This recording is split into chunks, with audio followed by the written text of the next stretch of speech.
This is Preserving Our Time Online, the place where older generations have the opportunity to explain the past to the younger generations through the use of technology. Jump on in and go for a ride through history with us, and I promise you'll hear some things you won't find in any book. Baizão.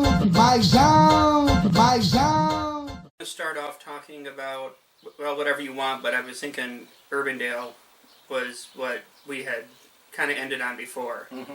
One of the kids and I were back there picking wild raspberries one day. And we were eating them. We weren't picking them to take home or anything. We were just picking them to eat. And we looked kind of down in front of us there, a little ways out in front of us, and there's a motorcycle tire laying there. And, being 11-year-old kids or whatever we were. So let's see who can pee on that tire from here. So we both thought that was a good idea, and we started peeing on that tire, and it moved. And it was a snake, a big one. And it scared the daylights out of us. And so we took off, ran up to his house, and told his brother, he had an older brother, maybe 5 years older. And we went back with him, and we saw that snake. It was underneath a big walnut tree where it was just grassy. Yeah. And it was big. Well, his brother had a pitchfork, and we did what kids did then, and we didn't know any better. We killed it. And I wouldn't do that today, because that snake's part of the environment. But anyways, it was just over 7 foot long. Oh, that's a big snake. But it wasn't as big as a motorcycle tire, only in one spot. And we cut it open, and it had a partially digested small rabbit inside of it. And that's the only spot we could see, and we assumed it was a tire. And like I said, I wouldn't do that today. I wouldn't kill a snake now on purpose. But we didn't know better. Yeah, I mean, that's what... And I probably do kill 2 or 3 or 4 a year accidentally at home on a lawnmower. Well, yeah, you've got a lot of space, though. But I try not to. Yeah, and you can't tell. No, you can't tell until you see the gut shooting out the side. Yeah. Sometimes it's too late. Sometimes I do see them and I can stop, and if it takes off the right way, that's fine. But yeah, I do hit 2 or 3 a year, and then usually, sometimes I get one little rototiller too, but I try not to. But that's another story there. Oh, another one from that era, about the same age. I might have been just a hair younger then. We'd already talked about the stone wall my dad built in front of the house. Well, yeah, in the last video we talked yeah, about that. Well, anyways, in between these 2 stone walls was the driveway that went up to the side of the house. And I can remember, this was during the Cold War. U.S.-Russia relations were not good. And that was always on the news. It's headed that way now. Yeah. Yeah, nothing like it was then. Anyways, I can remember at the top of our driveway, like I say, went up a little bit of a hill. There was 2 or 3 of us dug this hole back there, foxhole. And it seemed like it was a big hole to us, but today, to me, it's probably nothing. But anyways, we got down in this hole with our BB guns because we just knew that if the Russians came, they wouldn't come up over that stone wall, they'd have to come up the driveway. And we'd be ready for them. What did Grandpa say? Oh, I don't even remember. And like I say, in my mind then, that was probably a big foxhole, but it was probably something that my dad could have filled in 3 minutes with a shovel. Yeah. I just remember that event. Yeah, well, yeah, especially if it had to do with the Cold War. Yeah, and I'm guessing it was just before the Cuban Missile Crisis with Kennedy and Khrushchev, but it was in that era. So what was that like? I saw a video on it, and it seemed like Kennedy had a very hard decision to make. He did. Not as hard as Truman had, but... No. Yeah, he did, but he didn't have much choice.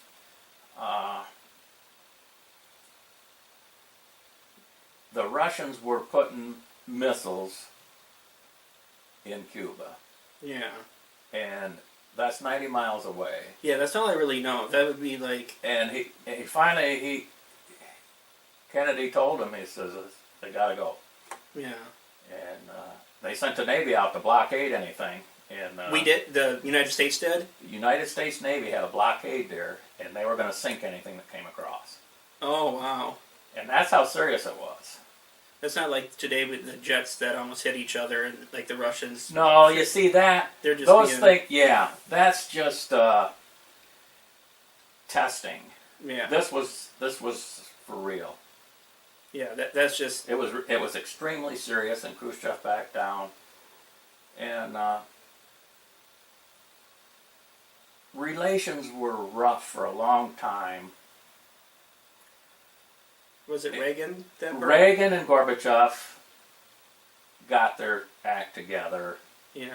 and Wasn't Gorbachev the guy with the yeah, thing on his head? birthmark on his head. Yeah, I remember And him. that was the that era was the end of the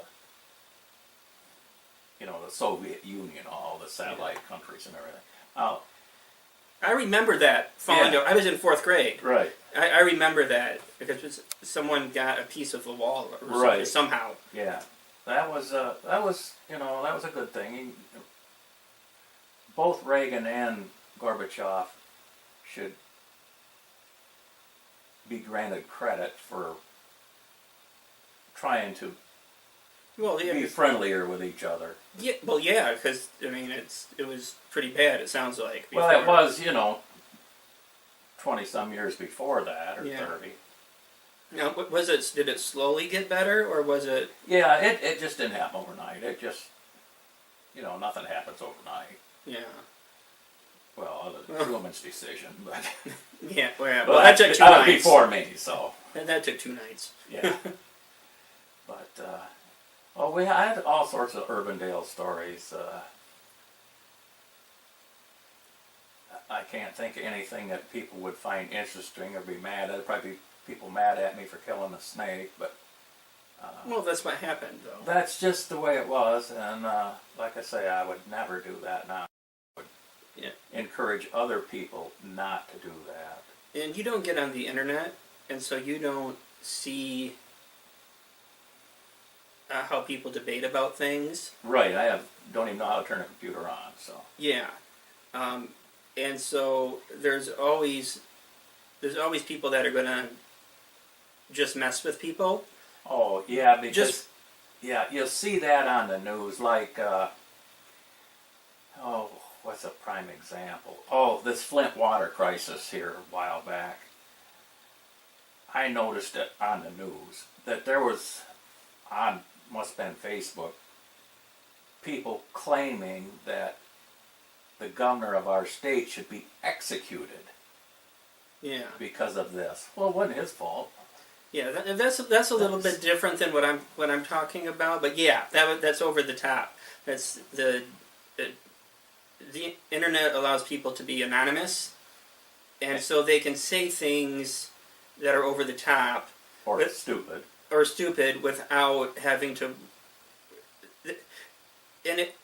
without having to really worry about anything. They don't have to worry about it. They don't have to have any facts to back it up. They can just run their mouths. Yeah, and what happens sometimes when people comment or blog, other people comment on it, and there's what we call trolls, and they're just people who try to start trouble, and so you just avoid those people. They're not dangerous people or anything like that. They may threaten to be. I have a good example. It didn't happen to me though, so I'll let that person tell that story. Okay. But basically, the rule is don't feed the trolls, because the It makes sense, yeah. the more you respond to them, the more they're going to respond back. And if you just ignore them, they go Yeah, away. because it's not like where you can confront them and say, hey, meet me in a parking lot and we'll settle this right now, because they could be 1,000 miles away. And Yeah, and that's the nature of the internet, is so people can do that without having to worry about repercussions, Right. without repercussions. People can argue about things without having to worry about the other person retaliating in a physical manner. I mean, Yeah. that is a big advantage. It's kind of a disadvantage too. Well, it's both, because it's a good advantage that you can have a dialogue with someone, whether your opinions are completely different, as long as everybody has good manners. Yep. It's great. It's Yep. a great tool. And that happens a lot, and then every once in a while, you'll get somebody who throws something in there just to be a jerk, Right. and you ignore them, and then if you don't, you're feeding the trolls. Yes, that makes sense. And that kind of reaction and correlation between people, it's been that way since long before computers. It's just that it's so much widespread now. It's You know. widespread, but it's also things are confrontational, but they're confrontational at a level that is accepted on the internet. Mhm. Is it accepted as, like, if two people were in a bar talking the same way, it would be a different situation. Right. But that's not what the internet's for. It's a completely different system. Yeah. Speaking of bars, this just another Urbandale story came in. We were across the road, not the field where the snake was, but across the next road. There was a swamp in there and a little bit of a woods. It's all been drained and filled in now, but anyways, we would build huts back in there in the swampy part, call it our headquarters. And then further down the road was the old, it was a community grocery store. It was just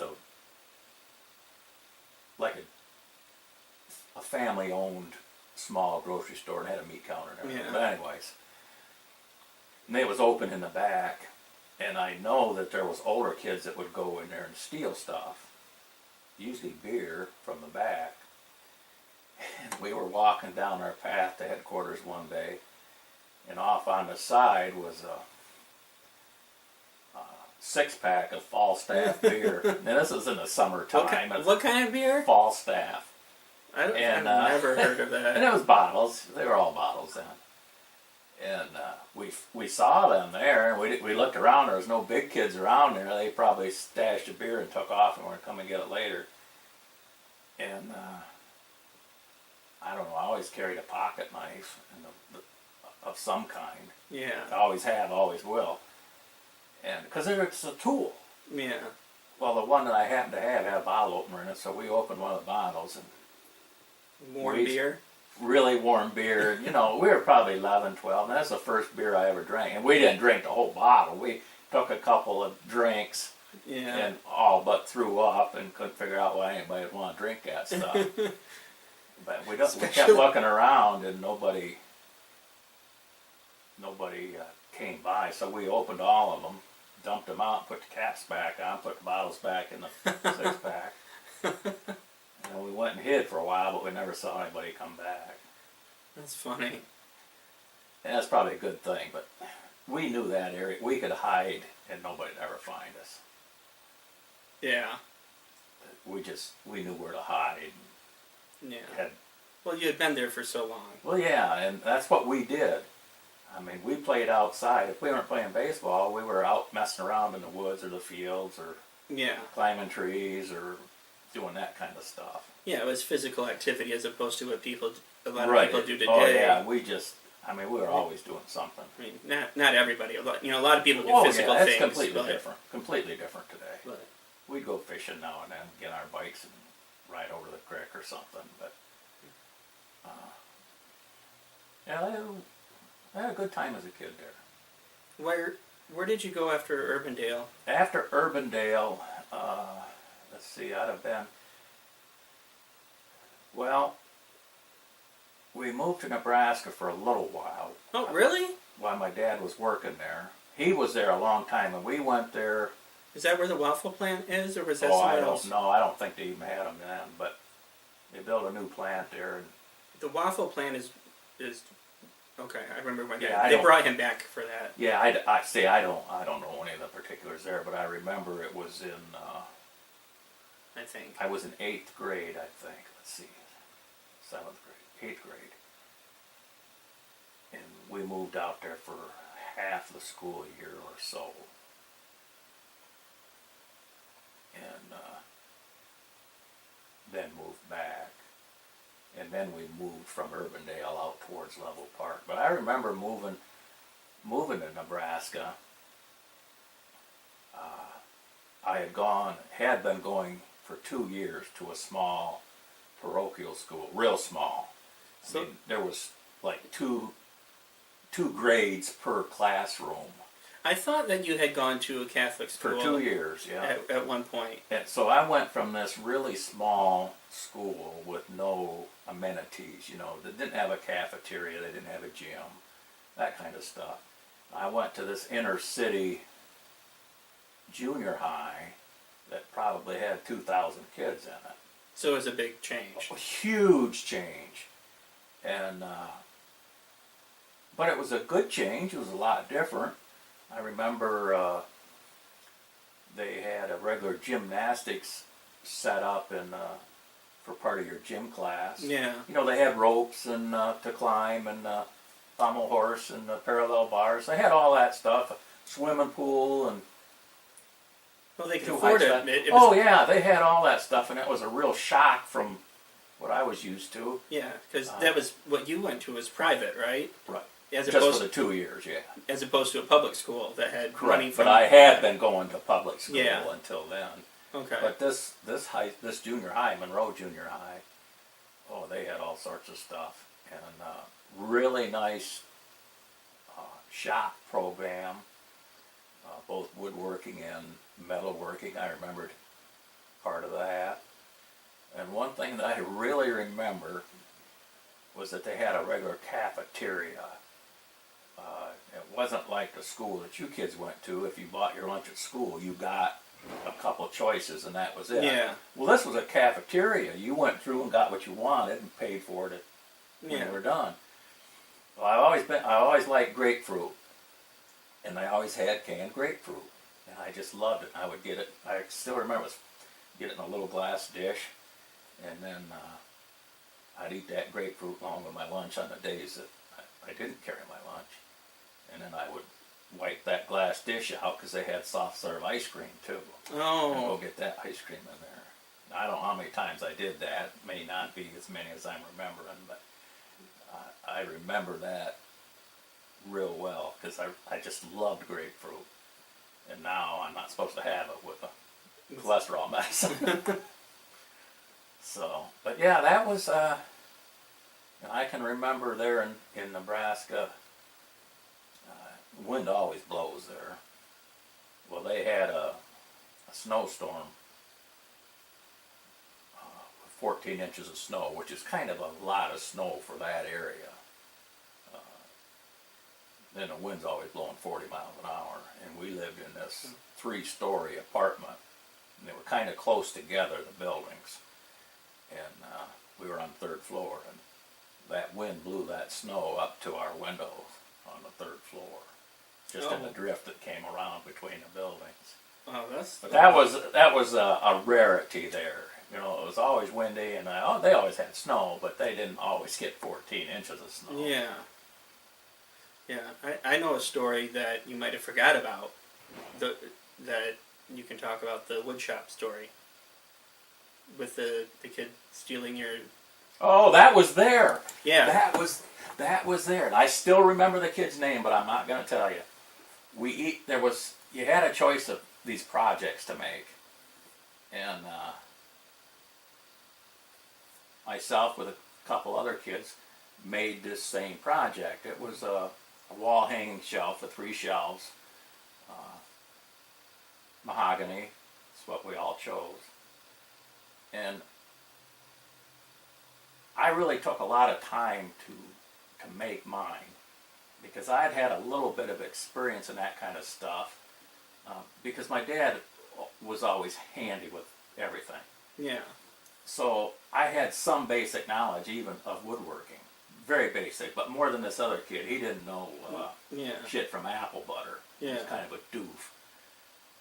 Well, we had our project sitting in the finish room, and I took extra care to make sure mine was nice and smooth when we varnished them, and no runs in it, and all this. And then the next day, which is the last day of school, I went in to get our projects, and there's one sitting there, and it's got a C plus on it.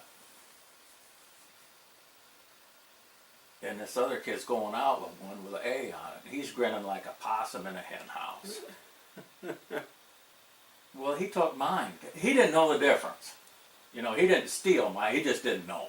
Oh, so he didn't knowingly take it. He He just took it because he thought it was his. But I could tell by looking at the two Yeah. whose was whose. Yeah. I mean, even the grain pattern on mine, I knew.